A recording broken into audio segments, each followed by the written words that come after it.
इस देश में त्योहार आते हैं मेरे भाई, मुसलमानों का त्योहार आता है तो वो गले मिला करते हैं। कब मिलते हैं नहीं मालूम।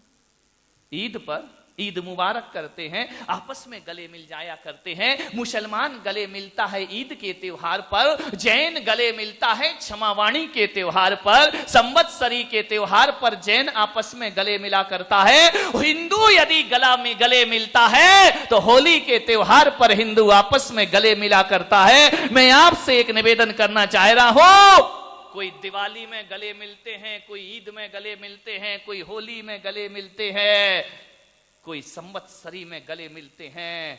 मैं आपसे एक बड़ी विनम्रता से आग्रह कर रहा हूं, क्या गले मिलने के लिए साल में एक ही दिन होना चाहिए?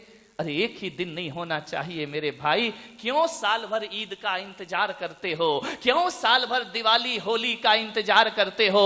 क्यों साल भर क्षमावाणी का इंतजार करते हो? मैं पुलक सागर तो कह रहा हूं कि आपस में आदमी यदि प्रेम से रहे, अरे सुबह गले मिले तो होली हो जाएगी और शाम गले मिले तो दिवाली हो जाएगी। दिन रोज गले मिलो ना भाई। किसने मना किया है गले मिलने से, हाथ मिलाने से? मैं तो कहता हूं इन पवित्र त्योहारों का साल साल इंतजार मत करो।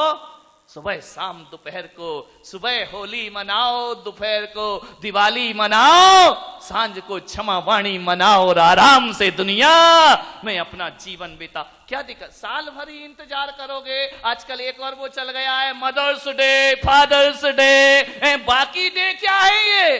विचार करिए, माँ का दिन तो रोज का दिन हुआ करता है, पिता का दिन तो रोज का दिन हुआ करता है। इनके लिए अलग से कोई तारीख बनाने की जरूरत नहीं हुआ करती है। आपसे मेरा निवेदन है, हिलमिल कर प्रेम से रहना सीख लीजिए। आदमी के दिलों को जोड़ने वाली कोई आंतरिक कड़ी है तो वह प्रेम ही हुआ करती है। प्रेम से रहित दुनिया में कुछ नहीं है। तभी तो कबीर जैसे ज्ञानी ने कह दिया कि ढाई आखर प्रेम का पढ़े सो पंडित होए। विद्वान कौन है? पोथी पढ़ने वाला विद्वान नहीं होता, गाथाएं रटने वाला या स्तोत्र पढ़ने वाला विद्वान नहीं होता। जिसके हृदय में भीतर प्रेम की किताब खुल जाया करती है वो दुनिया का सबसे बड़ा विद्वान होता। कबीर ने कहा ढाई आखर प्रेम का, रहीम ने कहा, रहीम दास ने अपने दोहे में कहा है, आपने स्कूलों में पढ़ा होगा कि प्रेम का धागा कभी टूटना नहीं चाहिए। रहीमन धागा प्रेम का मत दीजो चटकाए, और तोड़े तो फिर ना जुड़े और जुड़े तो गांठ पड़ जाए। प्रेम का धागा कभी मत तोड़ो। कभी राजस्थान के मेवाड़ में कोई मीरा एक तारा लेकर कहती है, एरी में तो प्रेम दीवानी मेरो दर्द न जाने। कोई प्रेम होना चाहिए। कबीर ने प्रेम की आराधना की है, रहीम ने प्रेम की आराधना की है, मीरा ने प्रेम की आराधना की है। और तो और सबसे बड़ा प्रेम इस धरती पर यदि किसी ने किया है तो भगवान महावीर ने किया है कि जियो और जीने दो। यह सूत्र जब भी साकार होगा, प्रेम के बल पर ही यह सूत्र साकार हो सकेगा। प्रेम करिए जीवन में। मैंने भगवान महावीर का एक वात्सल्य अंग पढ़ा शास्त्रों में, किताबों में। भगवान महावीर ने कहा है कि ये देश, ये समाज वात्सल्य भाव से जिए। जीसस ने कहा लव इज गॉड, प्रेम ही परमात्मा हुआ करता है।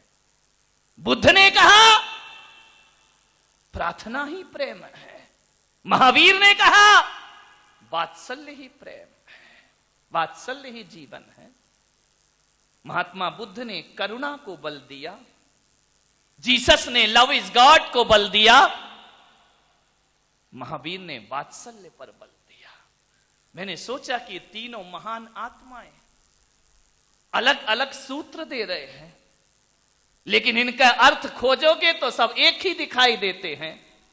मैंने विचार किया, सोचा कि महावीर ने वात्सल्य को क्यों चुना।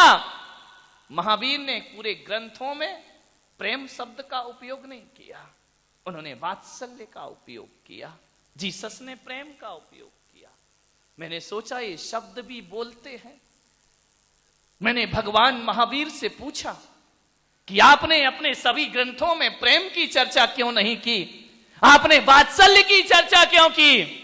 तो भगवान महावीर ने कहा कि इसलिए कि यदि मैं प्रेम को परमात्मा कह दूंगा तो ये सारी दुनिया वासना को परमात्मा समझ बैठेगी, ये सारी दुनिया वासना में डूब जाएगी, ये सारी दुनिया कामनाओं में डूब जाएगी। इसलिए मैंने प्रेम शब्द नहीं चुना, उन्होंने वात्सल्य शब्द चुना। अंतर कुछ भी नहीं। बुद्ध ने प्रार्थना को चुना। हमारे घर में 3 लोग रहते हैं। एक तो वो रहते हैं जो हमारे बुजुर्ग हैं, बड़े हैं। एक वो रहते हैं जो हमारे हम उम्र के लोग हैं। एक वो हैं जो हमसे छोटे भी घर में रहा करते हैं। यदि इन तीनों महात्माओं की बात मान लें तो घर को स्वर्ग बनने में ज्यादा देर न लगेगी। यदि बुजुर्गों के सामने जब हम खड़े हों तो बुद्ध को याद करो, उन्होंने प्रार्थना को परमात्मा कहकर बुलाया है। अपने से बड़ों के साथ प्रार्थना का संबंध रखिए, बराबर वालों के साथ जीसस कहते हैं प्रेम का संबंध रखिए, और अपने से छोटों को गले लगाओ तो वात्सल्य का संबंध हो जाया करता है। ये तीनों महापुरुष ऐसे हैं जो हमें जीवन जीने का सूत्र देते हैं। छोटों को गले लगाओ, बराबर वालों से प्रेम करो और बड़ों से प्रार्थना का संबंध रखो।